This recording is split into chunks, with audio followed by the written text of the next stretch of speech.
পাকিস্তানকে ধবলধোলাই করে বাংলাদেশের ইতিহাস, কখনো ভরসা হলো ধৈর্য, কখনো ইতিবাচকতা। দ্রুত উইকেট হারিয়ে খাদের কিনারায় পড়ে গেল দল, ধৈর্য ধরে এগিয়ে নিলেন কেউ, কখনো ইতিবাচকতায় গড়ে উঠল জুটি, বড় হয়ে দলকে নিল সুবিধাজনক অবস্থায়। বোলারদের ভেতরের ক্ষুধা, উইকেট নেওয়ার তাড়না, লাইন লেংথ ও গতি প্রতিপক্ষকে করল দিশেহারা। এভাবেই রচিত হলো ইতিহাস। সপ্তাহখানেক আগে পাকিস্তানের বিপক্ষে প্রথম টেস্ট জয় এসেছিল রাওয়ালপিন্ডিতে, ওখানেই স্মৃতিটা হলো আরও রঙিন।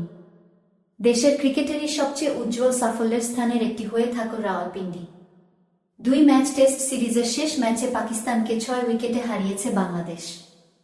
প্রথম ইনিংসে 274 রানে অল আউট হয়ে যায় সাত্ত্বিকরা।